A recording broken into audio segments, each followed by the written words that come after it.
Nous allons poursuivre aujourd'hui notre série sur les psaumes.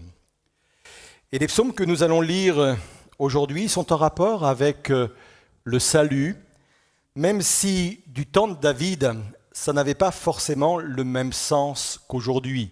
Depuis David, Jésus est venu donner sa vie et le salut prend vraiment un autre sens. Néanmoins, là, dans les psaumes, c'était déjà une préfiguration de l'importance du salut que nous allions connaître dans la nouvelle alliance. C'est pour ça que c'est important de nous arrêter également sur ces textes-là. Nous allons en voir trois. Psaume 13, verset 6. David parle et dit ceci: « Moi, j'ai confiance en ta bonté. J'ai de l'allégresse dans le cœur à cause de ton salut. Je chante à l'Éternel car il m'a fait du bien. » Psaume 27, verset 1er, toujours de David. « L'Éternel est ma lumière et mon salut. De qui aurais-je crainte? L'Éternel est le soutien de ma vie. De qui aurais-je peur ?» Et enfin, le psaume 31, verset 3. « Incline vers moi ton oreille, à toi de me secourir. Sois pour moi un rocher protecteur, une forteresse où je trouve mon salut. » Et à cela, nous voulons dire Amen. J'aurais pu utiliser encore beaucoup de textes parce que, on le voit dans le livre des psaumes, le mot salut est un mot qui revient régulièrement. Le titre de mon message ce matin est le suivant: vous sentez-vous sécurisé dans votre salut? En d'autres termes, êtes-vous sûr d'être sauvé? Ce n'est pas forcément un thème que nous abordons régulièrement, mais je vous invite vraiment à être attentif parce que nous allons voir des éléments extrêmement importants pour être affermis dans sa foi quant à notre salut. À cette question, vous sentez-vous sécurisé dans votre salut? Peut-être des personnes me diront, ça dépend des jours, pasteur. Il y a des moments où je me sens vraiment au sommet de ma vie spirituelle et là, rien ne peut m'arrêter et là, rien ne peut me déstabiliser. Puis il y a des moments où c'est pas trop la forme, où je suis pas trop fier de moi, où je suis pas trop fier de ce que je pense, de ce que je fais. Et là, il m'arrive effectivement d'être déstabilisé dans ma foi, la foi de mon salut. Se sentir sécurisé dans son salut est un élément essentiel pour avoir une vie épanouie, une vie de réjouissance, une vie sécurisée. C'est important. Alors avant de rentrer dans le vif du sujet, on va définir ce que l'on entend par salut. Parce qu'aujourd'hui, c'est un mot quand même, on va dire religieux, connotation religieuse. Et même dans nos chants et même dans nos prédications, parfois on parle de salut, mais ça veut dire quoi, le salut?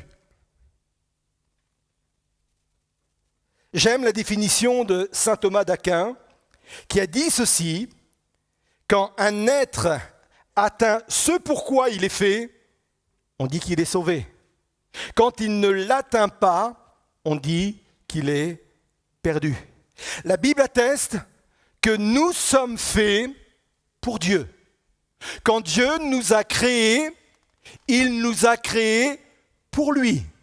C'est ce que nous vivions alors que nous étions dans le jardin d'Éden. Nous avons été créés pour vivre éternellement avec lui. C'est le but de la création. Et le fait que l'homme ait chuté par l'entrée du péché dans le monde ne remet pas en question ce but-là, cet objectif-là. Nous sommes toujours faits pour Dieu. Nous sommes toujours faits pour partager sa vie.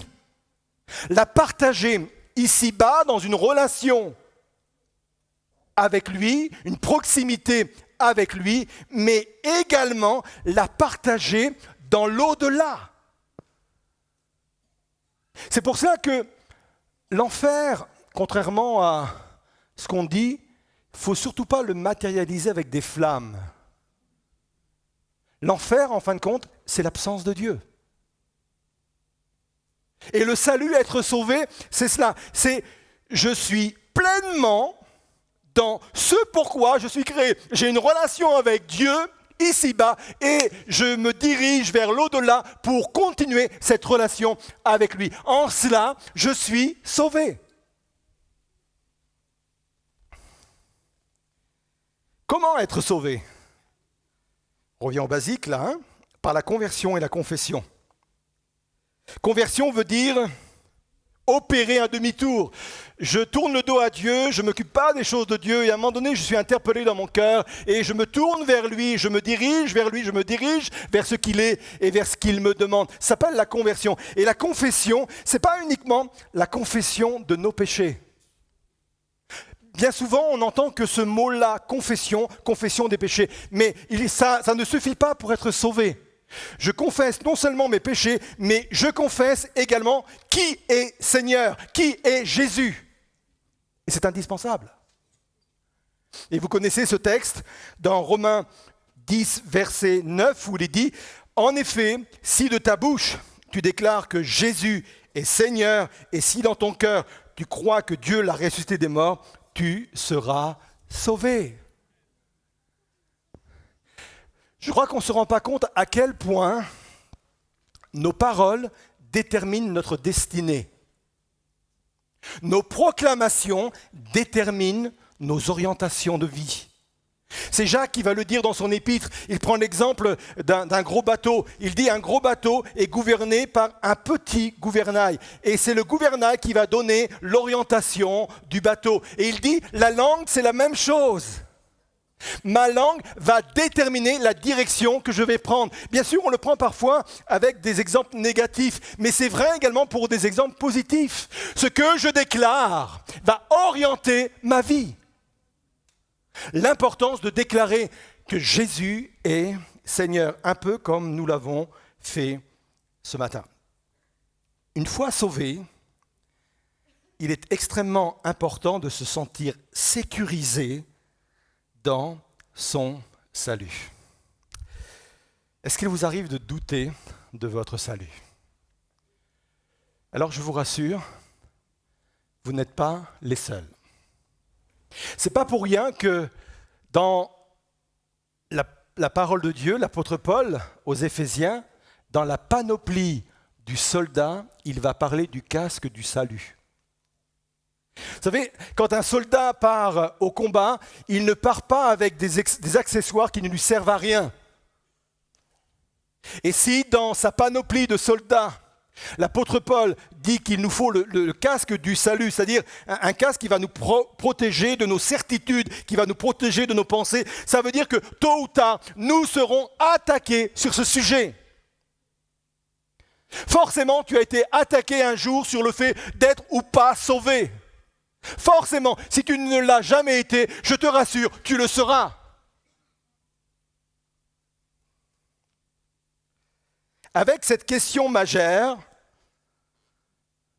est-ce que je peux perdre mon salut? Puis-je perdre mon salut?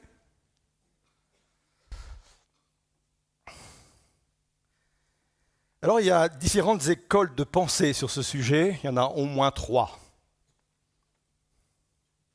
La première, je vais la résumer comme cela. Une fois sauvé, toujours sauvé. Ça consiste à croire qu'une fois qu'on a accepté Jésus comme sauveur, une fois qu'on est né de nouveau, nous ne pouvons pas perdre notre salut. Et si un jour on abandonne le Seigneur Jésus, si on le renie, ça voudrait dire que notre conversion et notre nouvelle naissance n'étaient pas réellement réelles. Ça, c'est une première pensée sur le sujet. La deuxième école de pensée, je l'appellerai le salut yo-yo. Je suis en sécurité tant que je ne pêche pas. Et beaucoup de croyants ont été enseignés, ont été élevés comme cela. Tant que je ne pêche pas, ouf, je suis sauvé. Et au moment où je commets un péché, je perds mon salut. Mais dès que je me repens, je suis à nouveau sauvé. Et je recommence le lendemain ou le surlendemain. Dès que je pêche, je perds mon salut. Et dès que je me repens, je retrouve mon salut.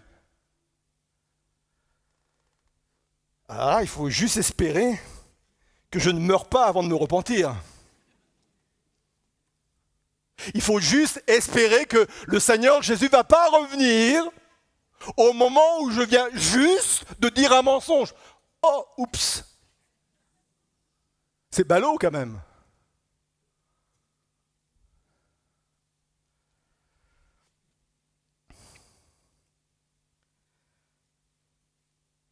Il y a une troisième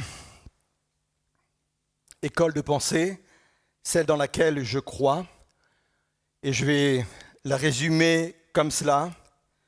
Je crois qu'un chrétien ne peut pas perdre son salut comme on perd ses clés. Devenir chrétien, ce n'est pas devenir adhérent d'un organisme, mais c'est entrer dans une famille. Peut-être qu'au milieu de nous, il y a des personnes qui ont des cartes d'adhérents, je ne sais pas, à une salle de gymnastique.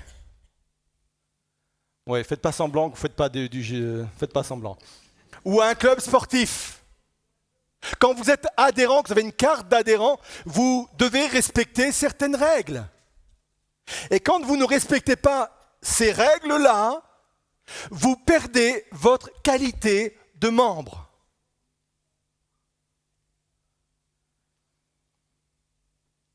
Devenir chrétien, ce n'est pas devenir membre ou adhérent d'un organisme, c'est entrer dans la famille. Et là, le lien est beaucoup plus fort. Je ne vais pas perdre ma famille si un soir, j'ai oublié de sortir les poubelles.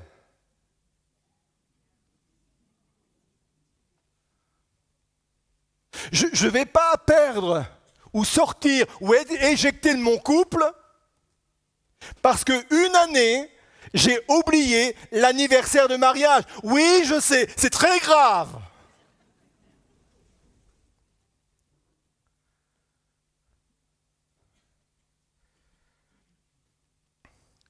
Ce n'est pas parce que nos enfants passent par des moments difficiles qu'ils ne sont plus nos enfants, qu'ils ne font plus partie de la famille. De même, Dieu ne renie pas ses enfants pour des mauvaises passes. De même, Dieu ne renie pas ses enfants parce qu'ils tombent régulièrement dans le même péché, tout en luttant contre. C'est crucial de comprendre cela. Et là, à ce stade, pour qu'il n'y ait pas de confusion, il faut comprendre deux choses. Deux vérités essentielles. La première, le but de la confession. Deuxièmement, la définition de ce qu'est pratiquer le péché. Donc, premièrement, le but de la confession. Quand je me repens en tant que croyant, en tant que chrétien, ce n'est pas pour retrouver mon salut. Je ne confesse pas mes péchés pour être admis à nouveau dans mon salut. Mais je confesse mes péchés, mon péché, pour garder ma proximité avec Dieu. Pour conserver ma joie, ma paix. Il m'arrive parfois de m'excuser auprès de mon épouse. Parce que je ne me suis pas bien comporté, je me suis énervé, etc. Et si je le fais, ce n'est pas pour retrouver mon statut de mari ou retrouver ma place dans le couple.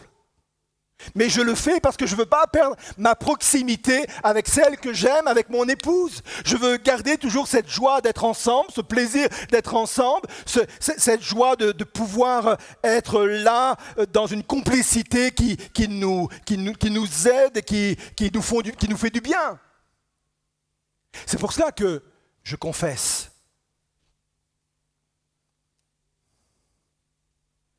David également va le vivre de la même façon. Vous vous souvenez dans ce psaume de repentance, le psaume 51, qui est un magnifique psaume, suite à son péché d'adultère avec Bathsheba et son meurtre, Uri.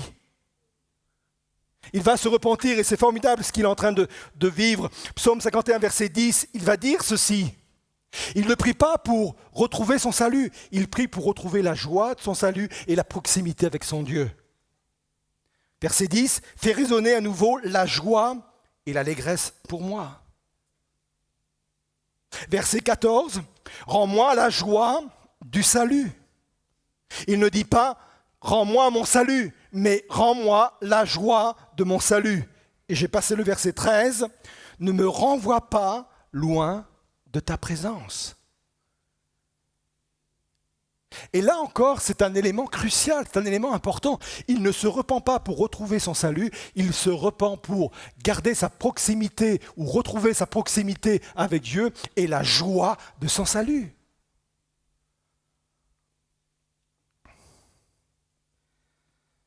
Pourquoi est-il important de se repentir pour conserver cette proximité? Pour deux raisons. Cette proximité de Dieu me donne la victoire sur le péché. C'est Albert Einstein qui disait ceci, que le mal, c'est l'absence de Dieu, comme les ténèbres sont l'absence de lumière. Ça veut dire quoi? Plus je vais être dans la présence de Dieu, plus je vais vaincre le mal, plus je vais vaincre le péché. C'est pour cela, ne cédez jamais. Quand vous péchez, ne cédez jamais à la culpabilité qui vous oblige à fuir la face et la présence de Dieu. Fuyez cette pensée qui consiste à dire tu n'es plus digne d'entrer dans la présence de Dieu. Parce que le seul moyen de vaincre le péché, c'est la présence de Dieu. C'est pour cela qu'il faudra y revenir, sans cesse y revenir.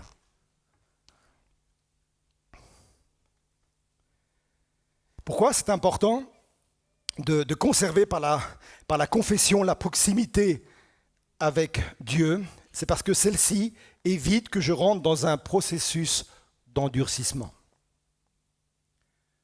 Si je m'éloigne de Dieu, mon cœur va s'endurcir petit à petit. Je vais être de moins en moins intéressé par lui. Je vais être de moins en moins attiré par les choses de son royaume. Et mon cœur va s'endurcir petit à petit. Et ce processus peut me conduire, cette fois-ci, à la fin de mon salut. C'est pour ça que je disais qu'on ne peut pas perdre le salut comme on perd ses clés. Et pendant cette période où je suis en train de m'endurcir, la grâce et la bonté de Dieu se manifestent toujours. Il ne vous laissera pas vous endurcir comme cela. Il fera sans cesse des appels. Il va vous interpeller. Il va peut-être même vous chercher dans vos propres sommeils. Parce que quand il voit que vous êtes en train de vous endurcir, de vous éloigner, il ne vous laisse pas tomber. C'est l'histoire du figuier qui ne porte pas du fruit. Et à un moment donné, le maître dit, écoute, pendant 3 ans, on va essayer quand même quelque chose. Pendant 3 ans, on va creuser tout autour, on va y mettre du fumier, de l'engrais. Et au bout de 3 ans, on va bien voir ce qui se passe. Mais pendant 3 ans, on veut sauver ce figuier. Si Dieu réagit comme cela avec un arbre, à plus forte raison, il veut le faire avec nous également.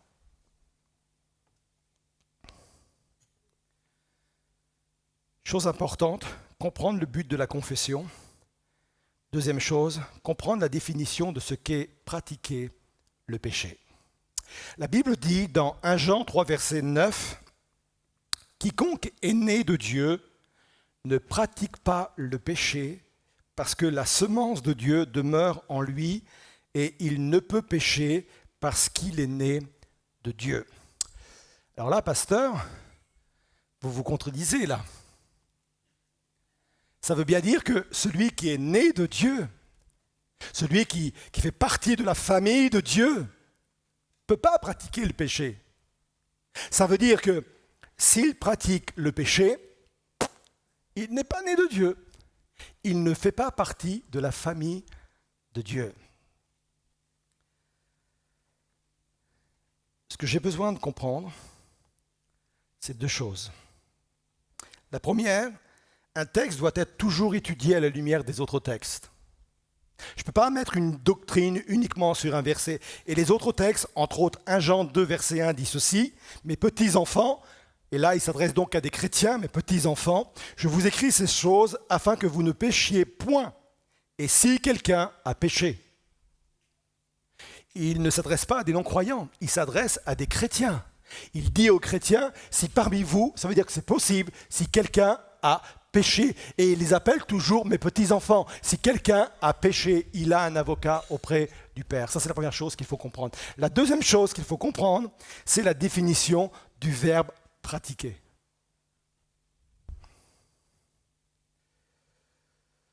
Quand on rassemble toutes les définitions, on s'aperçoit que nous pratiquons les choses si nous pratiquons les choses que nous voulons améliorer. Si je pratique le sport, c'est parce que je veux m'améliorer dans cette discipline. Si je pratique la musique, c'est parce que je veux m'améliorer dans cette discipline encore. Si je pratique les sciences, c'est parce que je veux comprendre et grandir dans la connaissance des sciences. Écoutez bien ceci. Aucun chrétien ne pratique le péché pour s'améliorer dans celui-ci. Je peux vous assurer, je ne suis pas les seuls, mais les pasteurs de cette équipe et les autres pasteurs, je pense que c'est pareil pour le couple brésilien qui nous visite ce matin. On rencontre beaucoup de personnes dans nos bureaux. Et je ne connais personne, je ne connais aucun chrétien qui vient confesser son péché, qui est là en disant « je veux pratiquer le péché parce que je veux m'améliorer » dans ce domaine. Je vois des gens qui, au contraire, luttent. Parfois ils gagnent, parfois ils perdent, parfois ils tombent. Mais comme le dit la Bible, le juste tombe 7 fois, mais il se relève toujours. Mais jamais avec cette idée, je veux m'améliorer dans ce domaine-là. Par contre, je rencontre des personnes qui veulent pratiquer la grâce, qui veulent pratiquer la justice, qui veulent pratiquer les valeurs du royaume de Dieu. Parfois, encore une fois, ils gagnent, parfois ils perdent, mais c'est ça qu'ils veulent pratiquer. Je rencontre des personnes qui ont compris que la grâce ne leur est pas donnée pour prétexte afin de pouvoir accomplir le péché, mais des chrétiens qui comprennent que la grâce leur est donnée de la façon qu'on vient d'expliquer pour vaincre justement le péché. Quelqu'un a dit, un peu de grâce me conduit au ciel, beaucoup de grâce me fait régner dans la vie. Juste un peu de grâce, juste la grâce qui me permet d'être sauvé. Je l'utilise parfois pour prendre un prétexte, parce que j'aime bien ma petite vie, un peu déjantée parfois. Donc cette petite grâce me suffit. Oui, peut-être que cette petite grâce va me conduire au ciel, mais je préfère une grâce plus importante pour me faire régner ici-bas.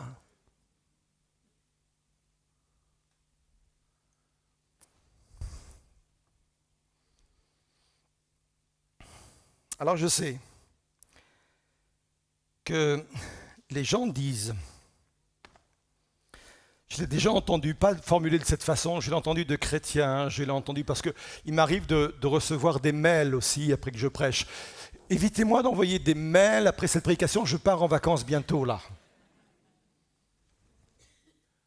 Ou parfois des pasteurs qui me disent, quand vous prêchez comme cela, vous donnez une licence à pécher. En fin de compte, ce qu'ils n'ont pas compris, je le dis avec beaucoup d'humilité, ce qu'ils n'ont pas compris, c'est que c'est la bonté de Dieu qui nous pousse à changer de vie. Ce ne sont pas les menaces, ce n'est pas la pression, ce n'est pas la peur, mais c'est la bonté de Dieu qui me pousse à changer. Romains 2, verset 4 dit ceci, j'ai choisi la version français courante. Méprises-tu la grande bonté de Dieu, sa patience et sa générosité? Ne sais-tu pas que la bonté de Dieu doit t'amener à changer de comportement? C'est pour cela, ce type d'enseignement que nous venons de partager est extrêmement important. Et je vous demande vraiment d'y revenir régulièrement et même de creuser, de vous placer devant le Seigneur pour bien comprendre ces vérités qui ont été déclarées. Parce que c'est cela qui va vous aider à régner vraiment de la vie. C'est cela qui va vous aider à marcher victorieusement dans la vie spirituelle. Je termine avec cela, donc je conclus. Il m'est arrivé parfois, étant jeune chrétien, de me poser cette question, est-ce que je vais réussir à tenir jusqu'au bout? Parce qu'on est tous conscients des défis que nous avons les uns et les autres, on est tous conscients aussi que le péché est subtil, que le monde est subtil, on est conscient de cela, et cette interrogation peut se poser à nous. Jude 24, 25 dit ceci. Maintenant, à celui qui est capable de vous empêcher de trébucher, écoutez bien ceci. Vous savez, quand il est dit dans la prière du Notre Père, ne nous induis pas en tentation, qu'est-ce que ça veut dire? Ça veut dire, ne me conduis pas sur un chemin pour lequel je ne suis pas préparé et dans le piège duquel je serai forcément à même à tomber. Vous me suivez dans ma... Ça veut dire, Seigneur, il y a des domaines dans lesquels je peux être vainqueur, parce que je sais, j'ai pratiqué, et je sais que je peux être vainqueur, je sais que je peux me relever. Mais il y a d'autres domaines, peut-être que je ne suis pas encore prêt. Garde-moi de cela, ne m'enduis pas en tentation.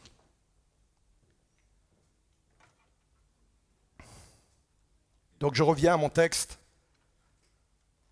Celui qui est capable de vous empêcher de trébucher et de vous présenter, comment? Irréprochable, devant la présence de sa gloire, avec une grande joie. Au seul Dieu, notre Sauveur, par Jésus-Christ, notre Seigneur, soyez gloire, majesté, domination et autorité avant tous les temps et maintenant et pour toujours. Et à cela, on dit Amen. Je voudrais vous inviter à vous lever à votre place. Je n'ai pas à faire d'appel comme je le fais régulièrement en vous invitant à sortir de vos rangs, à descendre du balcon et à venir sur le devant. Mais j'aimerais que chacun ce matin soit renforcé dans sa certitude quant à son salut. Si vous avez vécu la nouvelle naissance qui, elle, découle d'une conversion, c'est-à-dire opérer un demi-tour pour aller vers Dieu et en confessant ses péchés, en confessant que Jésus-Christ est Seigneur, qu'il est bien le Messie, qu'il est venu sur terre il y a 2000 ans et qu'il est bien ressuscité comme le dit la parole de Dieu et qu'il est assis à la droite du Père. Si je crois à cela, si je confesse cela, je suis sauvé. Et ce salut, je ne vais pas le perdre du jour au lendemain. Je ne vais pas le perdre du jour au lendemain. Je ne vais pas le perdre parce que je vais tomber. Je vais chuter. Je ne vais pas le perdre parce que je vais avoir de mauvaises passes spirituellement. Et ce n'est pas un encouragement à faire n'importe quoi. Et ce n'est pas un encouragement à ne pas lutter et à combattre ce qui est plus fort que nous. C'est juste un encouragement à faire tout ce qui m'est possible pour conserver ma proximité avec Dieu. Parce que c'est cette proximité-là qui va faire de moi un vainqueur. Parfois, je vais gagner. Parfois, je vais perdre. Mais quand je perds, je me relève et je me rapproche de Jésus.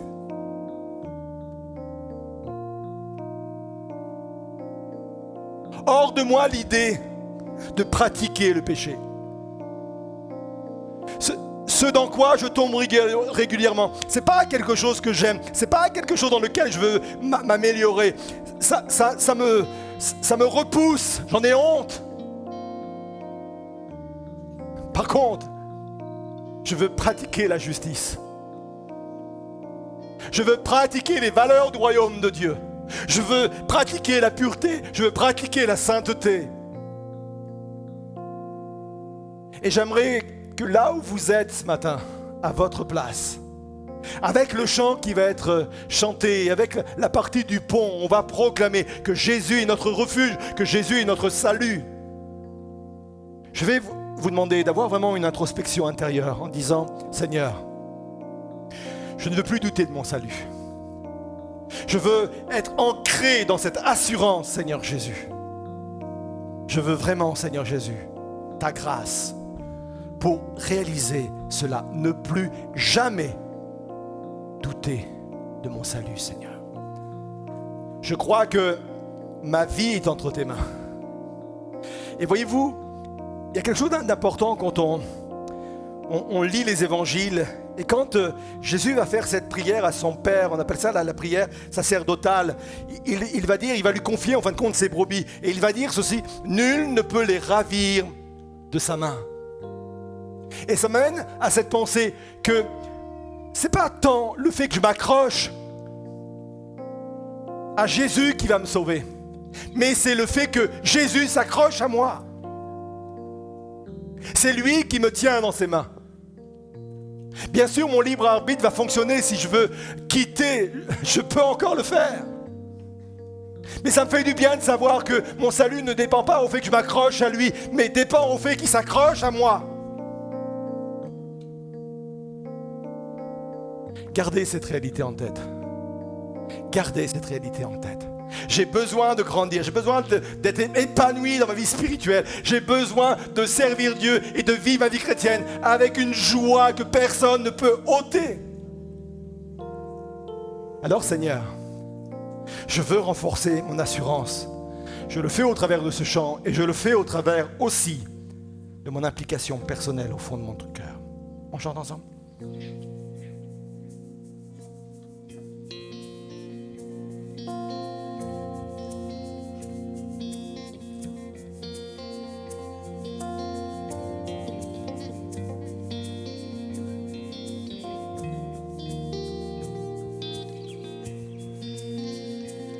Si la lune me glace et le soleil menace, Créateur des étoiles, mon secours est en toi. Si mes larmes ruissellent et que mon pas chancelle, Créateur de la terre, mon secours est en toi.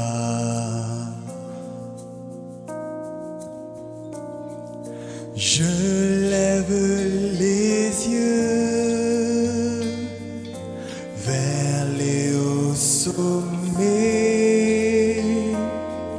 Toi seul est mon Dieu, je proclamerai. Toi seul est ma force, toi seul me restaure mon secours est en toi.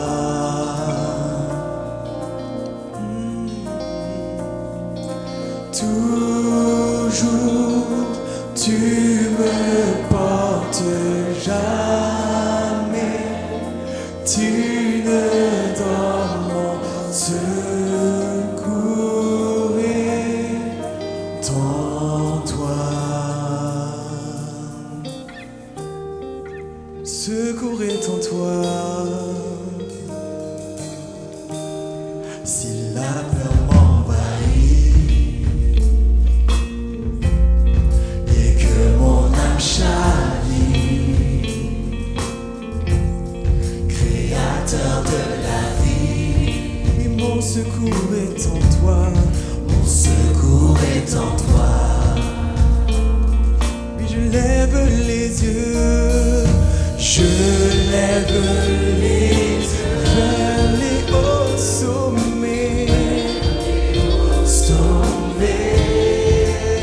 seul est mon Dieu.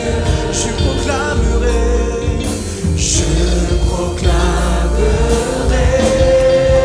on déclare ensemble. Toi seul est ma force, toi seul me restaure, mon secours est en toi.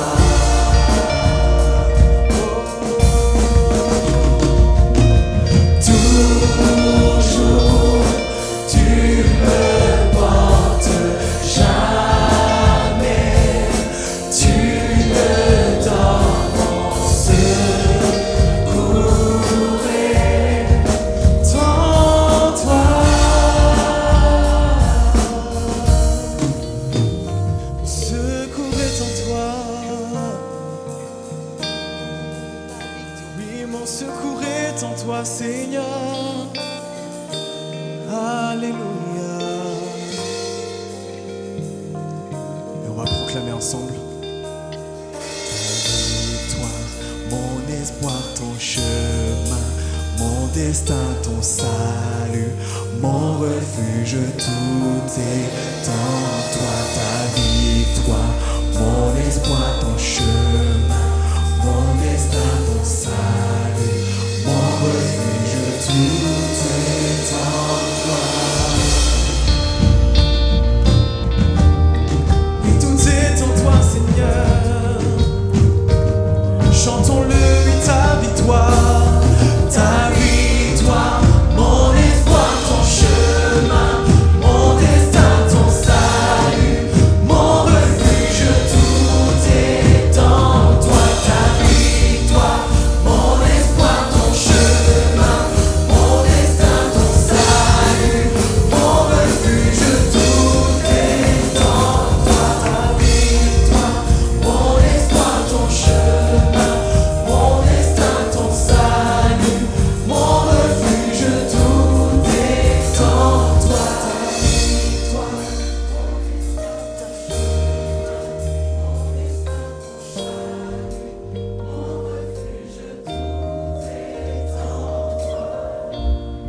Garde cela dans ton cœur.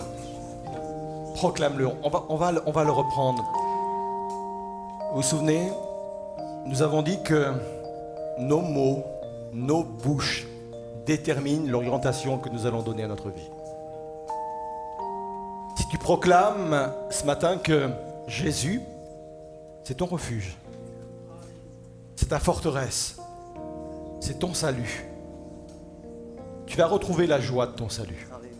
Et peut-être que si tu es sur le chemin où tu sens que ton cœur est en train de s'endurcir et tu sens malgré cela la bonté et la patience de Dieu et la miséricorde de Dieu venir à nouveau se rappeler à toi, et peut-être qu'il l'a fait ce matin au travers de cette parole, consacre aussi ce moment. Profite de ces instants pour te rapprocher de Dieu, pour renouer avec une nouvelle proximité avec Dieu. Parce que en Jésus demeure mon salut. En Jésus, je suis sécurisé. Il est ma force, il est ma forteresse, il est mon abri protecteur. C'est ma protection en Jésus. Alors on le proclame tout à nouveau. Oh Jésus. Chantons ta victoire, mon